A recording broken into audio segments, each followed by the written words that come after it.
What's up, guys? So I recently got the opportunity to go to a local honeybee farm here in Corona. I met the farm owner, Lonnie, and Lonnie's a super kind and super informative guy, and I kept all the information that he gave me about his honeybee farm, how he makes his honey, and the different struggles that are happening now because of the environment changing, and how that is affecting his bee population.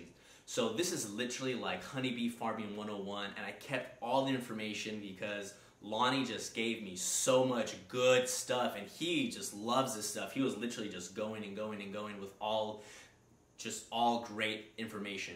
So the video is about 30 minutes long. I hope you guys really enjoy it. I did so much. It was really awesome to edit the video because I got to see just all the information that I learned over again. And I'm kind of jealous that you guys get to see everything too, but it's great. I mean, that's what this video is for.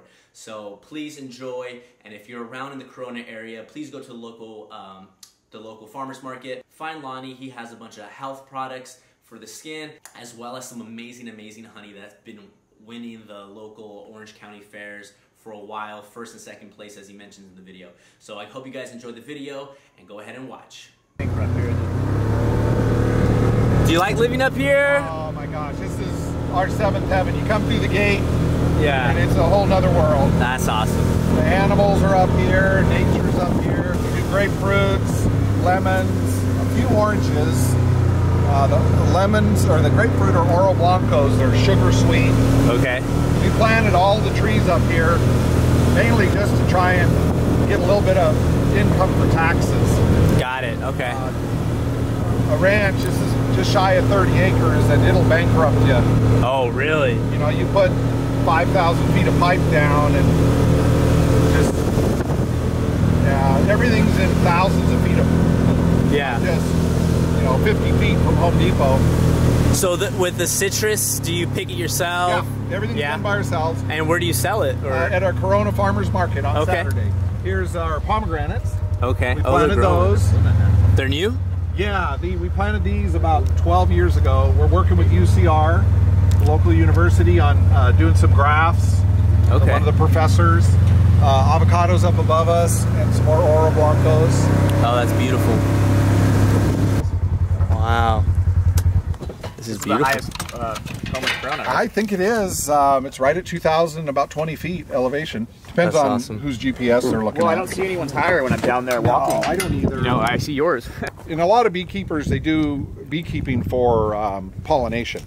Right. Right now, the bees just came back from Central Valley. Got it. Almonds and pistachios. Mm-hmm.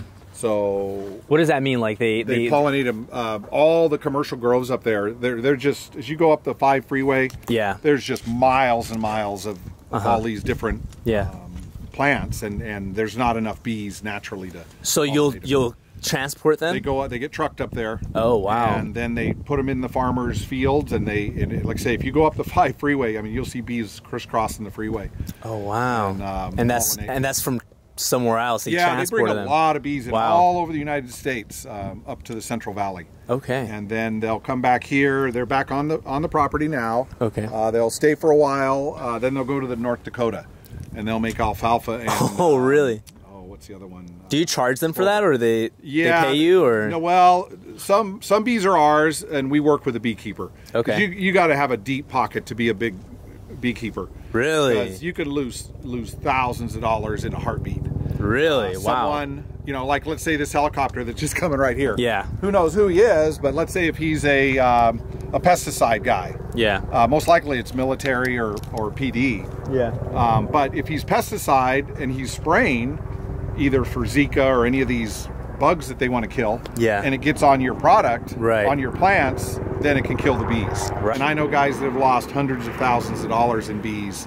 Wow. Either an accident or someone poisons them, or really poisons them on purpose, or sometimes on purpose, or sometimes it's just you know, they're spraying for the bugs that get into almonds or pistachios or any of that, and if the bees aren't moved in time, it rains down on them. And, and the bees know how to like home locate, or? Yeah, absolutely.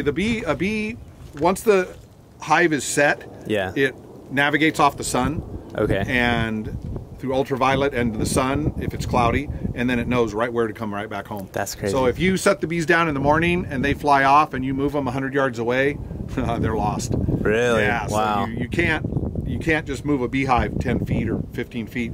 You wait till it's dark. They're all home because they don't fly at night unless you come up with a flashlight. You hit them with a flashlight, they're gonna come out. Yeah. Yeah, and they usually are aggressive. The guard bees in front.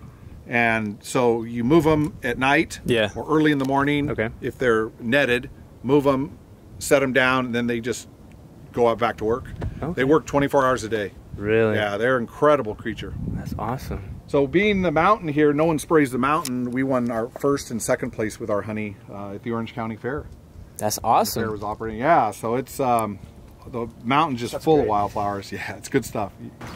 But we buy as many bottles as we can. Wow. Like right now, there's a huge shortage of yeah, I know. jars. I've been trying to find some. This is where they're all at. Yeah, I know. I wish yeah, you need some, I'll set you up. But I luckily collected these over like a year and a half ago. Okay. Or we would be in trouble. And why? And why ball? Why I use ball and cur. They said they ramped down during the COVID, and now they're trying to ramp back up, and people are trying to do canning instead of buying. So that took quite a few, but we've always used these jars ever since we started. That's awesome. I just like the way they fill and work, and well, and sealing isn't even because honey. I've got honey in there in containers that has been open for 10 years. Wow. It's antibacterial, antifungal, antimicrobial. So, come on in. And, wow. And I'm going to shut this door down here so we don't get any snakes. It runs a little warm. It's actually warmer than our house. Yeah, this is really warm. Much to my wife's, because a beehive can run up to 90 to 100 degrees.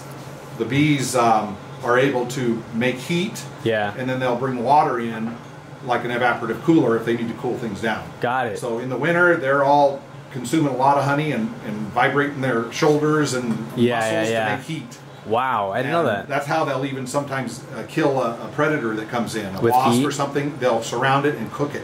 Whoa. Make so much heat that it just, they're incredible animals. And that's how they find the bees in the heat in the walls. Right? Yes, absolutely. Yeah, they hit them with the thermal gun, and that's definitely... Where did you learn this, by the way? Like, it's all been trial and error. Oh, really? So you didn't grow up learning this? No, I mean, I was around. My uncle had bees, and Hemet, he had 300 acres, so he had some bees. His son did them, but I didn't want to get near them because you get stung.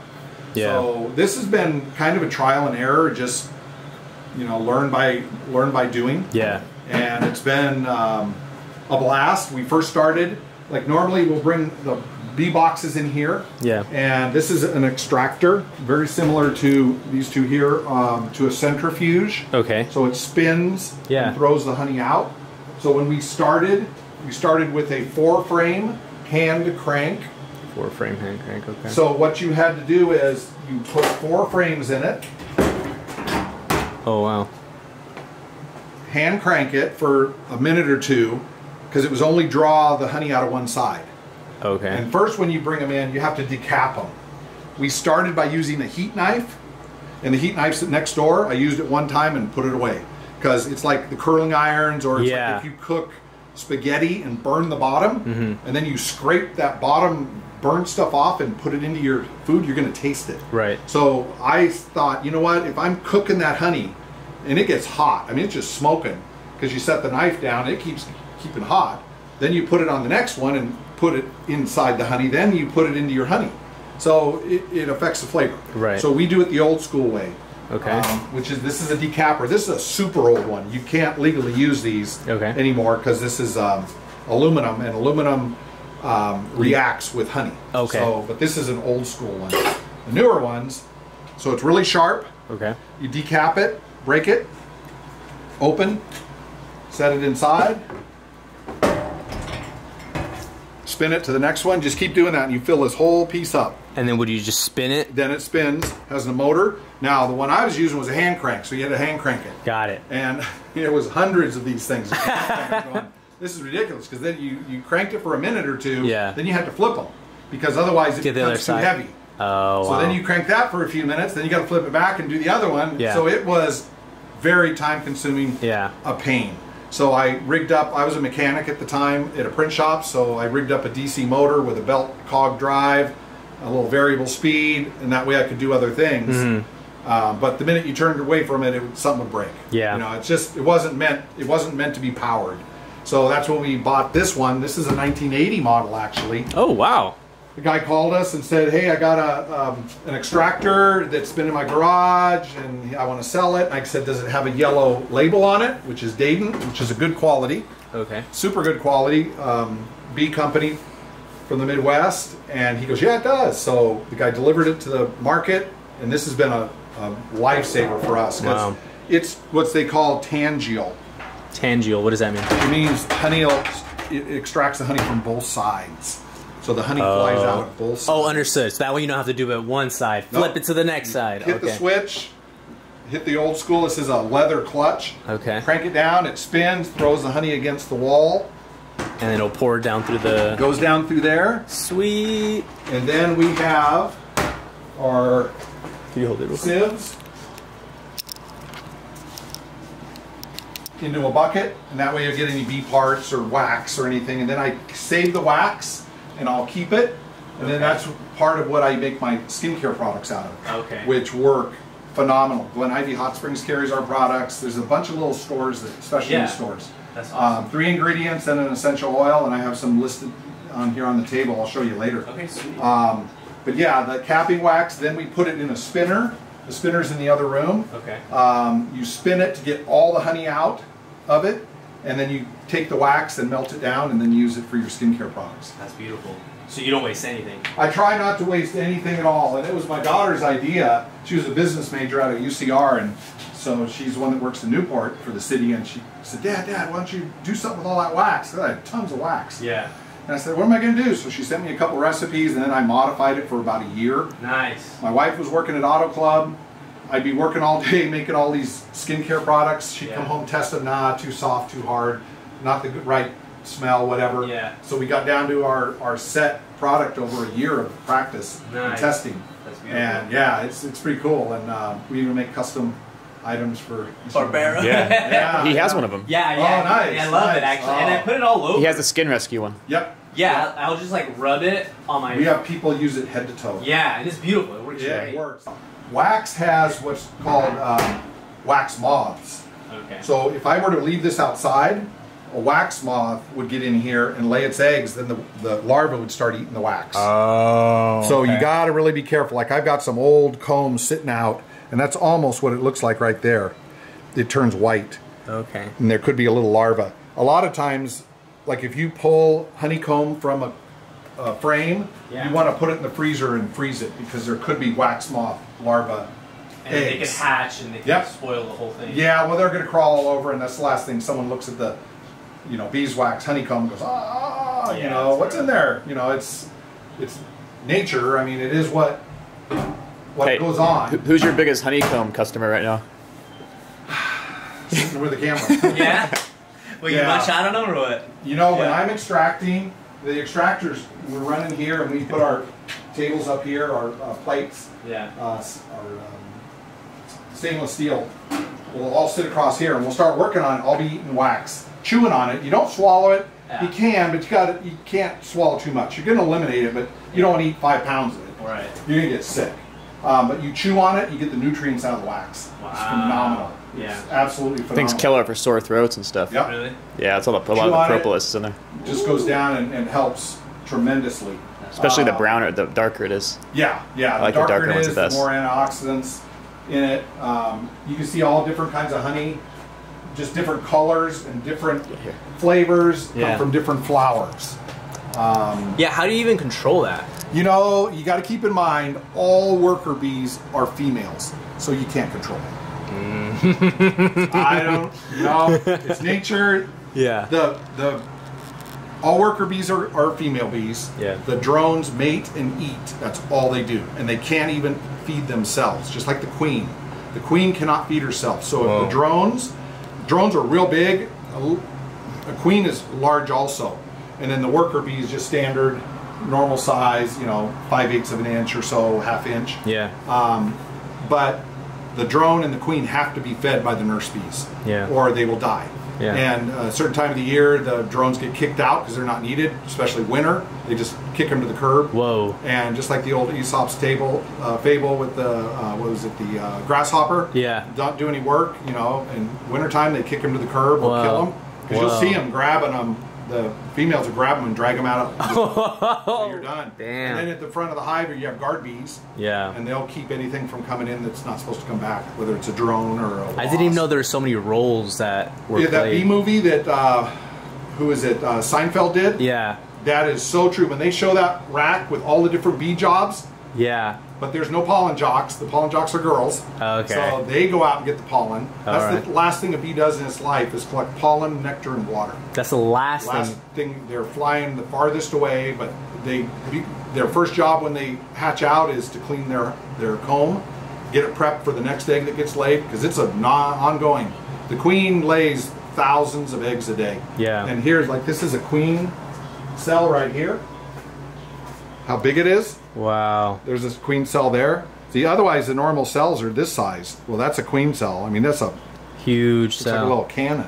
And then there's only one queen per hive, right? One queen per hive. Now, what they will do, if the hive is in trouble, they'll raise multiple queens because you want multiple choices. So once whichever queen hatches first, she's going to go kill the other queens. Damn. And so it's instinctual. They know what to do. They know to get rid of them, because if you have two queens, you're going to have a disrupted family. Right. It's not going to work.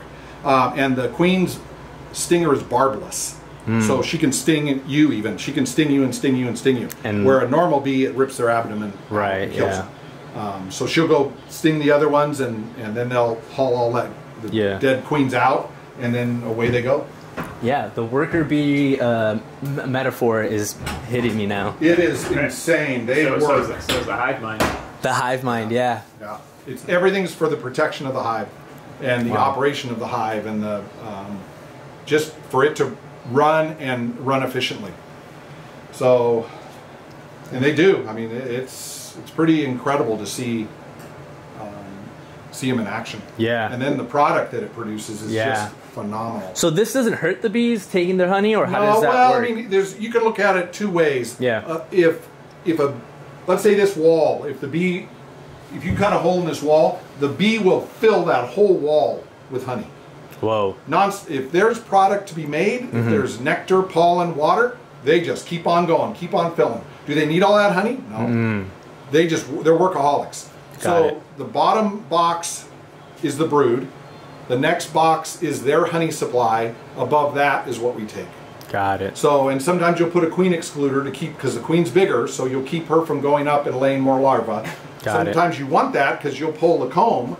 You may pull this comb out, and it'll be full of larvae here. Yeah. And some pollen here or there, and then you can take this and start another box. Whoa. Get another queen and take off. Whoa. So that's not a bad thing to have larvae throughout, but the bummer is if you're trying to extract the honey, then you're breaking open larvae which die, and then the screen catches them. But keep in mind, every larva will have royal jelly in there for that to eat, and royal jelly is phenomenal. What is that? It's what the queen is fed. Okay, and then it's fed through the working bees? No. Okay. A larva gets it for 2 to 3 days. Okay. And then they're weaned off to honey and pollen. Okay. Like a pollen bread mixture. Okay. The queen gets it from day 1 to she's dead. Oh, okay. And she'll live 4 to 6 years. That's why they call it royal. Yep. Because the queen eats it. The queen gets it, and it also makes her fertile beyond belief. Whoa. Yeah, so the other bees are sterile. The queens are sterile. How do you collect the royal jelly? I don't. Because here it's very time consuming, but the kicker is, let's say if these were all larvae, I would have to take the larva out. Oh boy. Kill a bee. Take that little drop, because a little worm doesn't eat much for 2 days. So I would have to take that out and then put it in a little jar. Well, and then to sell it to make money. And then farmers really go one by one, or they have their own that's the mechanics. Trouble. So for you to do that, it would be really expensive to buy super royal jelly. Expensive. So what does that say about a lot of the royal jelly on the market? Well, the two things that it's pretty bad. Pollen and royal jelly, 99% of it comes from China. So you've got a workforce that gets paid very minimal. Wow. And you've got a product to come into the United States. If it's food product, it has to be irradiated.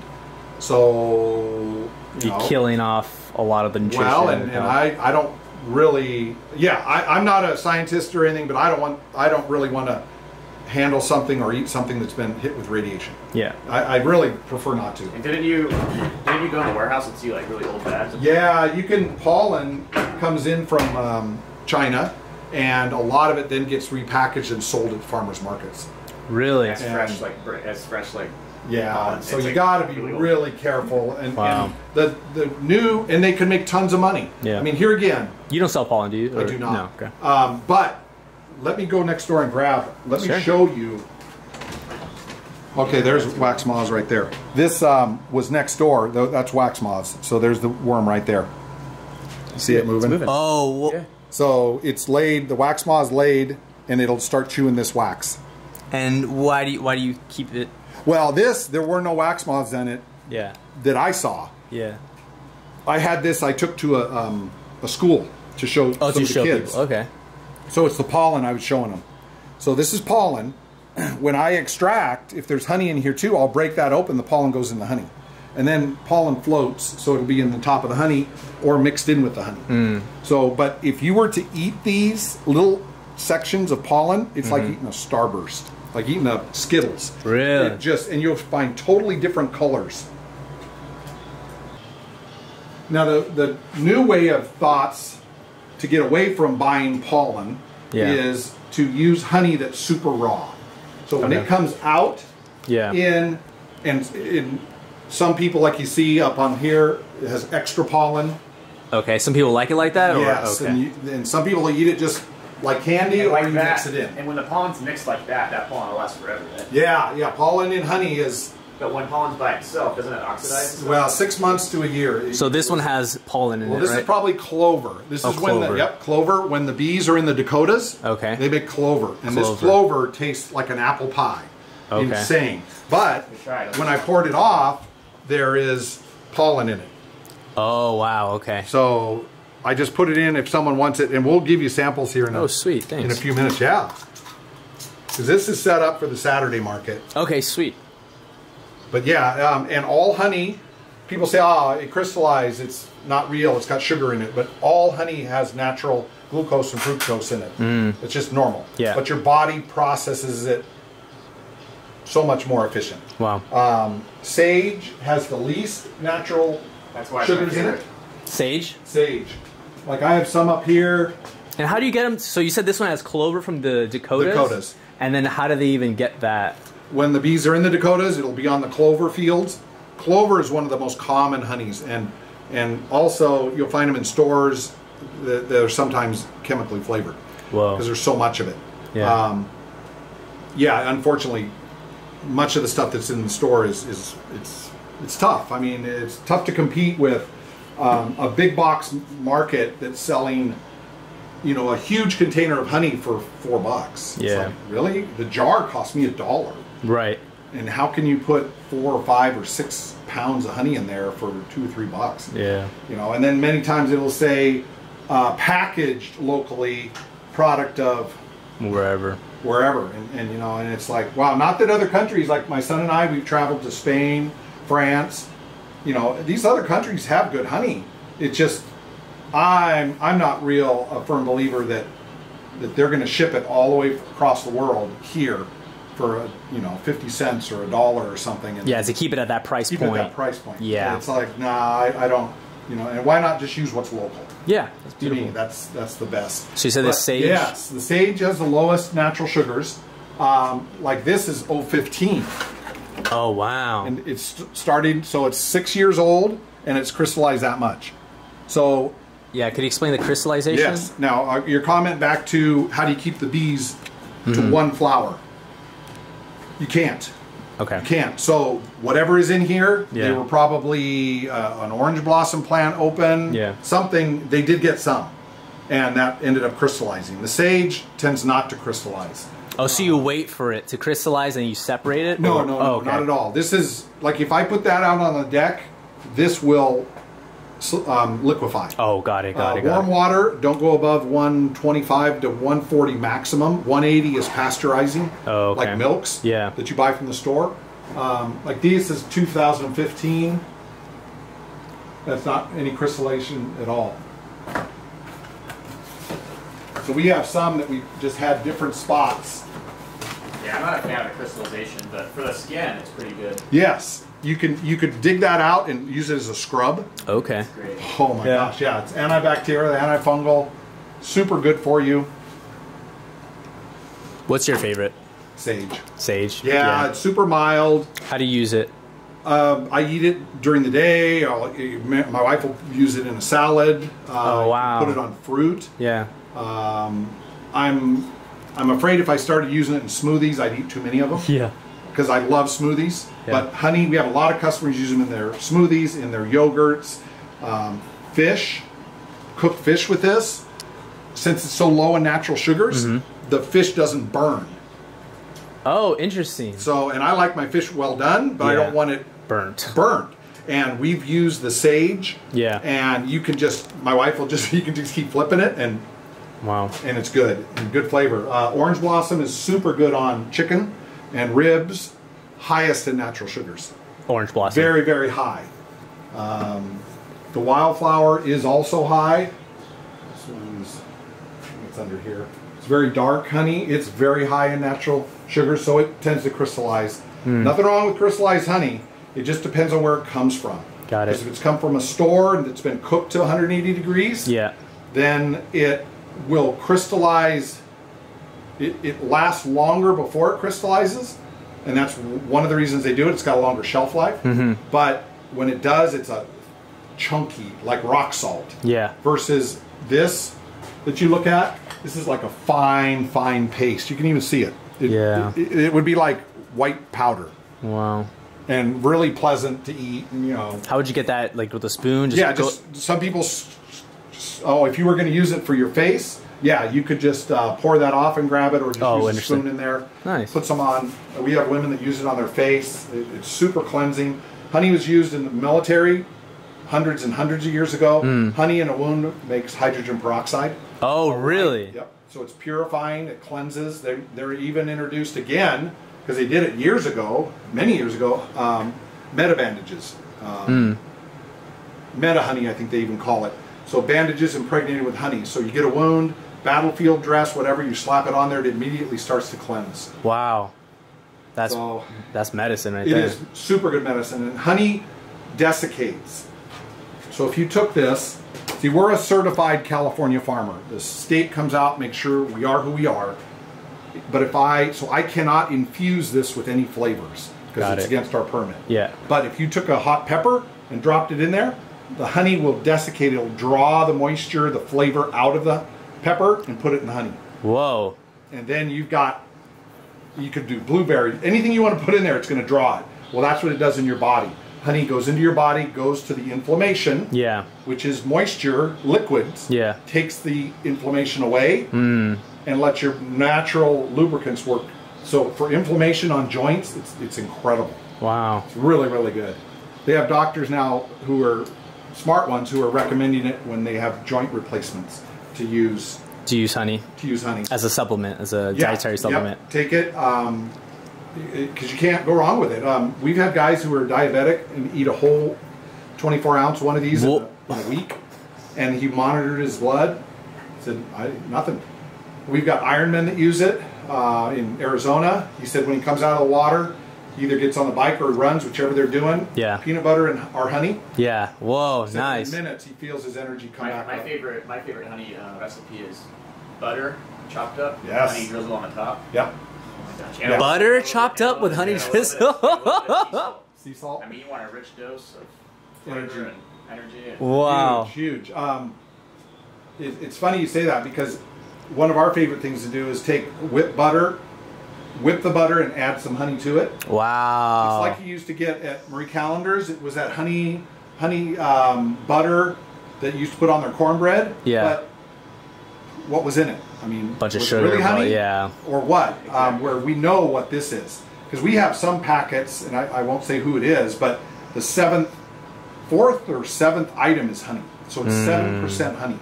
But it looks like honey. Yeah. They call it honey sauce. Yeah. You know, so it's kind of a tough, you know, you just get hoodwinked pretty easily.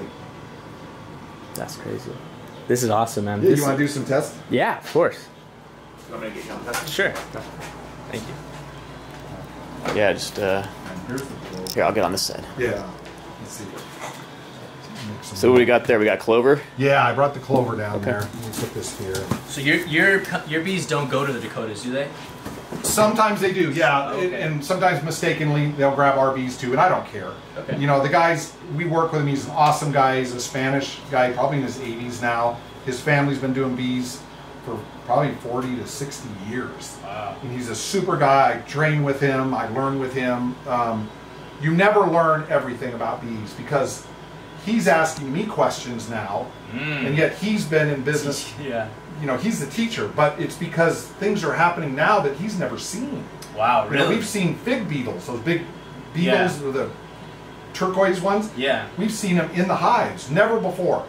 And yet you see 5, 10, 15 of them in a hive. Well, what's with that? You know, and there's just been some strange things that go on, and he's confused because things are changing. Yeah. Right. And it's tough. And with the drought, if the hive is weak, then it gets robbed. And I'll show you that one of those combs in there was robbed. And they literally, another bee colony will come in and just attack it and tear everything out. Wow. Normally a bee just takes the capping off, takes the honey, and then refills it. But if you're robbing, you don't care. You just grab the honey, you grab the wax, everything, because you're taking it back to your home and you're going to ingest it, and reuse it. So it's just like a free-for-all. Damn. Yeah, it's pretty brutal. Hey Lonnie, I got a question. Why don't you sell Manuka honey? You know, yeah, that's a... What's that? What's Manuka? Manuka is awesome honey. It's one of the highest antibacterial honeys around. Sage in Latin is the healing plant. I always think it's definitely under Manuka, but we have no Manuka around here. And it's tea tree, I think, is what Manuka is, if I'm not mistaken. So if I had someone give me some real Manuka, Yeah. you could take that and I could touch my honey and say I have Manuka honey. Huh. Now there's a rating. And then still be certified to sell it, right? Yeah, here I wouldn't sell it at the market. Yeah. Because it's wrong. Yeah. But it's just very deceitful.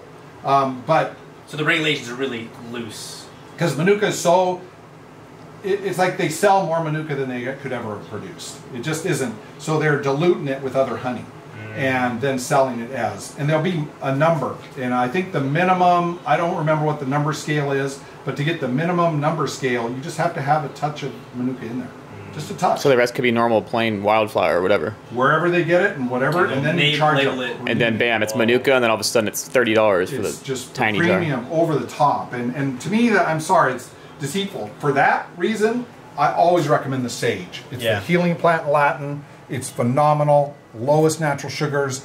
We have people that use that and the buckwheat and get rid of their allergies. Yeah. Whole families. It's really incredible. Oh, you mean like go out and get bees that are someone's yard or intervene, like go to the hive for maintenance or something? Yeah, you have to. You have to go. There's a lot of bugs out there that have never been here before. Okay. There's an African beetle. Okay. It's a hive beetle. Looks like a split shot for Okay. fishing. And it'll climb up and the guard bee will meet it, Yeah. kick it out. I've stood there and watched it. The hive beetle comes up, the guard bee meets it, goes over, comes up, next guard bee hits it, goes up and goes by the other one. Whoa. Then it goes in, it lays its eggs in here. The Hive beetle. Hive beetle. The larvae eat the honey.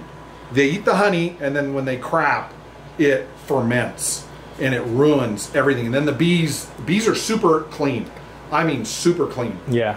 And once the hive gets overrun with these, because we don't have a cold winter, because normally you would break up the cycle, the bee will go down, lay its eggs and stuff, and then it freezes and dies. Well, you break the cycle of life. The bees say, we've had it, we can't control this, there's too much junk going on in here. They'll swarm and leave. Well, the hive beetle flies with them. So that hive is in trouble. Oh. Wherever it goes, it's going to have that hive beetle. Ruining their hive beetle. No. Wow. Now, it came from Africa. The one African bee, which is super aggressive. Yeah. They can keep them, and maybe it's the heat. There's enough heat that breaks it up. Yeah. California is just prime for the hive beetle. It's just, have you had that issue here? We have. We had down in the old barn. I had about a dozen hives down there. Wow. And hive beetles hit them something fierce, and it's just like, oh, are you kidding me? Is your beekeeping suit right here? Yeah, yeah. That's awesome. That's one of them. Do you use the kerosene stuff too? No, to smoke them? Yeah. No, I use a smoker and use burlap. It's the old school. Okay. And like I said, we found documents showing they had bees here in 1905. I found one of these down in the old barn. Oh, sweet. So I'm going, what? And this is before we did anything. And I've never used this one, but you can smell the... Oh, damn, yeah. Wow. Yeah. That's, so this is an ancient one. That's this so is the cool. New OSHA approved one, because if you grab that, you're going to burn the heck out of your hands. Okay. So it has to be OSHA approved. Got it. That's cool. So you use that one now? Yeah, this is what I use. Fill it with burlap. Oh, wow. And it just smokes. And you just smoke the bees. And Sweet. You can't smoke them too much, or they think their house is on fire. Oh, okay. That's the whole idea. Smoke them a little bit. They gorge themselves on honey, which, just like if we eat 2 or 3 turkey sandwiches, you kind of go, okay, what's going on? And they mellow out. If you smoke them too much, they gorge themselves and fly away. So you got to be careful. You can't. You can over smoke them or you can under smoke them. Wow. And end up with an issue either way. I love it, man. This is beautiful. Yeah, it's pretty cool. You know, it's really worked out for us to be able to live on the mountain here and do give something back. And this is your main like shop. Yeah, right this here. This is it right here. Wow, right it's here. small. It is very small. We it's used to. I was huge antique. I loved antiques. My uncle was an antique freak. Yeah. In Hemet, he had 300 acres and a bunch of outbuildings full of antiques. So we would travel all over, looking at antiques and going fishing and hunting all over Idaho, Montana, Colorado. Wow. So I had a lot of his. When he passed, I had a lot of his antiques in here. Okay. Which you can't do this outside. If we stepped outside with an extractor and started extracting, the honey mist is in the air. You would have 50,000 bees. You would be attacked in a heartbeat. Oh, really? So we had to have an enclosed area. I sealed it the best I could because you don't just be like there. That's where the conduit comes through. Well, bees would pop through sometimes. Whoa! They smell the honey from outside and they come in. It's like, hey, get out of here. Yeah. So that's kind of so. Anyway, I sold a bunch of the antiques and prepped this room to do the work in it. That's awesome. This is capping wax. Whoa. So this is one of that I processed through the spinner. Yeah. And then I melt it into this thing. So this is capping wax. So I take this and mix it with the structural wax, which is the side wax. This is different than the capping wax. Okay. This would be like structural steel, hardened steel, versus the stuff on top, they chew it off and eat it. Oh, okay. No big deal. It's good to eat. I eat it. When I'm decapping, I'll take this and I'll just be chewing on it. And it's like, wow, it's like candy. And so I keep that because I mix that with a ratio with the other wax to make my skincare products. Oh, okay. And let me see. Can I touch that? Yeah, of course. Let me see. Oh, whoa. So, Bug would have a pretty hard time getting into that. No, definitely. Where they definitely get into that stuff. Wow, that's awesome.